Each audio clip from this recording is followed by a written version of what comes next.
अब हम योगिनी दशा चक्रम विंशोत्तरी का आपको पूर्व के वीडियो में बताया, अष्टोत्तरी दशावर्ष का बताया। यहाँ पर आप पढ़ेंगे योगिनी दशा चक्रम। विंशोत्तरी जहाँ 120 वर्ष की थी, अष्टोत्तरी 108 वर्ष की थी, यहाँ पर योगिनी दशा चक्रम केवल 36 वर्ष की होती है। 36 वर्ष को इस तरीके से बांटेंगे कि 36 को 3 बार आवृत्ति हो जाती है। तो पूर्व में ऋषि महर्षियों ने ये माना है कि एक व्यक्ति की संपूर्ण आयु जो है लगभग 108 वर्ष की होती है, तो 3 बार आवृत्ति लगभग हो जाती थी। विंशोत्तरी उससे भी पूर्व की थी, इसलिए उसको विंशोत्तरी का मतलब होता है विंश उत्तर शतम। प्राय जो है एक व्यक्ति की आयु 120 वर्ष मानी थी। आज से अगर हम जब से जो है विंशोत्तरी का जो पाराशर ऋषि ने जो है बताया था, तो उस समय एक व्यक्ति की साधारण आयु होती थी 120 वर्ष। फिर अष्टोत्तरी उसके बाद में आया तो व्यक्ति की आयु मानी गई संपूर्ण की लगभग 108 वर्ष की आयु। अब यहाँ पर योगिनी दशा चक्र के बारे में थोड़ी भिन्नता है कि 36 वर्ष जो है योगिनी दशा का कुल दशा वर्ष है, इसकी 3 बार आवृत्ति यानी 36 108, इस तरीके से इसकी 3 बार आवृत्ति प्राय व्यक्ति के जीवन में आ जाती है। इसका क्रम हम देखेंगे तो इनका नाम थोड़ा भिन्न है। वहाँ पर ग्रहों की दशावर्ष से जो है का चंबो राजी सबू के सु, इस तरीके से दशावर्षों का क्रम दिया था। यहाँ एक जो ऋषि ने जो है अपनी कोई जो है कल्पना करके अथवा कोई सिद्धा जो है इस तरीके से वो थी योगिनी, उनके नाम पर जो है उनके भाई योगिनी के 8 नाम हैं, तो उस तरीके से उन्होंने इनका जो है सबसे पहले रखा नाम मंगला, फिर रखा पिंगला, फिर रखा धान्या, भ्रामरी, भद्रिका, उल्का, सिद्धा और संकटा। ये 8 प्रकार की योगिनी हैं, तो इन्हीं के नाम पर ये योगिनी दशा का वर्णन जो है हमें प्राप्त होता है। यहाँ पर प्राय जो है भारतवर्ष में योगिनी दशावर्ष को बताने वाले, उसके आधार पर फलादेश बताने वाले नगण्य हैं, न के बराबर हैं। फिर भी पाठ्यक्रम की दृष्टि से भी हमको योगिनी दशा जो है किस तरीके से चलती है, कितने ग्रहों की दशा है, कितने दशावर्ष होते हैं, ये सब जो है पाठ्यक्रम की दृष्टि से भी और ज्ञान की दृष्टि से भी, सीखने की दृष्टि से भी हमें जो है कि योगिनी दशावर्ष को भी पढ़ना है। तो यहाँ पर जो है कि इनके नाम इस योगिनी के जो है कुल नाम के आधार पर ही है। तो उनका नाम है सबसे पहले मंगला, पिंगला, धान्या, भ्रामरी, भद्रिका, उल्का, सिद्धा और संकटा।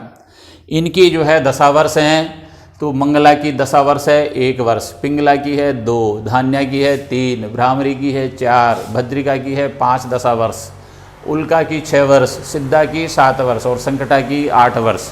अगर हम इन सब की आयु को जोड़ेंगे तो ये 36 वर्ष हो जाती है। तो इस तरीके से ये 36 वर्ष की जो है कुल योगिनी दशावर्ष मानी गई है। अब इनको हम किस तरीके से देखेंगे, तो फिर इनके आधार पर हम दशा जो है किन ग्रह की दशा है। यदि मंगला में बालक का जन्म है तो दशावर्ष चंद्रमा की आएगी।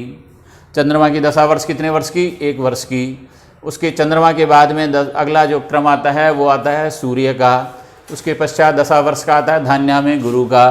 उसके पश्चात आता है भ्रामरी में मंगल का, भद्रिका में आएगा बुध का, उल्का में आएगा शनि का, सिद्धा में आएगा शुक्र का और संकटा में आएगा केतु का।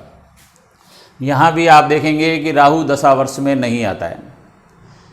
अष्टोत्तरी में केतु नहीं था, अष्टोत्तरी में ये इसमें योगिनी में आपको राहु की महादशा नहीं मिलेगी। और इसका क्रम बहुत सरल है। अगर आपने ये मंगला, पिंगला, धान्या, भ्रामरी, भद्रिका, उल्का, सिद्धा, संकटा याद कर लिया तो क्रमशः 1 2 3 4 5 6 7 8 इस तरीके से ये दशावर्ष हो जाएगी। उसके पश्चात इनको दशाओं को अगर हम जोड़ते हैं तो कुल 36 वर्ष आपके होने चाहिए। उसके पश्चात इनके जो दशाक्रम हैं थोड़े भिन्न हैं। तो सबसे पहले मंगला में चंद्रमा की महादशा, पिंगला में सूर्य की, धान्या में गुरु की, भ्रामरी में मंगल की, भद्रिका में बुध की, उल्का में शनि की, सिद्धा में शुक्र की, संकटा में केतु की दशावर्ष होगी। अब हम कैसे ज्ञात करें कि भाई किस मंगला में जन्म है, पिंगला में है कि धान्या में है। तो इस तरीके से यहाँ थोड़ा जो क्रम है वो कुछ भिन्न दे रखा है। तो यहाँ आर्द्रा से प्रारंभ होता है। आर्द्रा, पुनर्वसु, पुष्य, आश्लेषा, मघा, पूर्वा फाल्गुनी, उत्तरा फाल्गुनी, हस्त। फिर आप आ जाइए चित्रा, स्वाति, विशाखा, अनुराधा, ज्येष्ठा, मूल, पूर्वाषाढ़ा, उत्तराषाढ़ा। फिर अभिजीत नहीं है, श्रवण, धनिष्ठा, शतभिषा, पूर्वा भाद्रपद, उत्तरा भाद्रपद और रेवती। यहाँ रेवती के पश्चात वापस आपको यहाँ 4, 5, 6 में आपको ये क्रम जो है कि यहाँ से अश्विनी आएगा। रेवती के बाद में अश्विनी कहाँ से जोड़ेंगे आप? ब्राह्मणी से जोड़ेंगे। अश्विनी, भरणी, कृतिका, रोहिणी और मृगशिरा। तो केतु में 3 नक्षत्र हो गए, शुक्र में भी 3 हो गए, शनि में जो है कि ये 4 नक्षत्र आ गए, बुध में 4 आ गए और मंगल में 4 आ गए। यानी भ्रामरी, भद्रिका और उल्का में 4-4 नक्षत्र, बाकी सब में 3-3 नक्षत्रों के आधार पर आपको योगिनी दशाक्रम आपको पढ़ने को मिलेगा। यद्यपि कोई भी ज्योतिर्विद योगिनी के आधार पर अपना फलादेश नहीं कहता है, क्योंकि प्रामाणिक और सर्वाधिक लोकप्रिय है तो वो विंशोत्तरी महादशा चक्र ही है। और हम यहाँ पर जो है प्रत्येक ज्योतिर्विद जो है अपना जो फलादेश कुंडली का जो करते हैं वो विंशोत्तरी दशा के आधार पर ही करते हैं।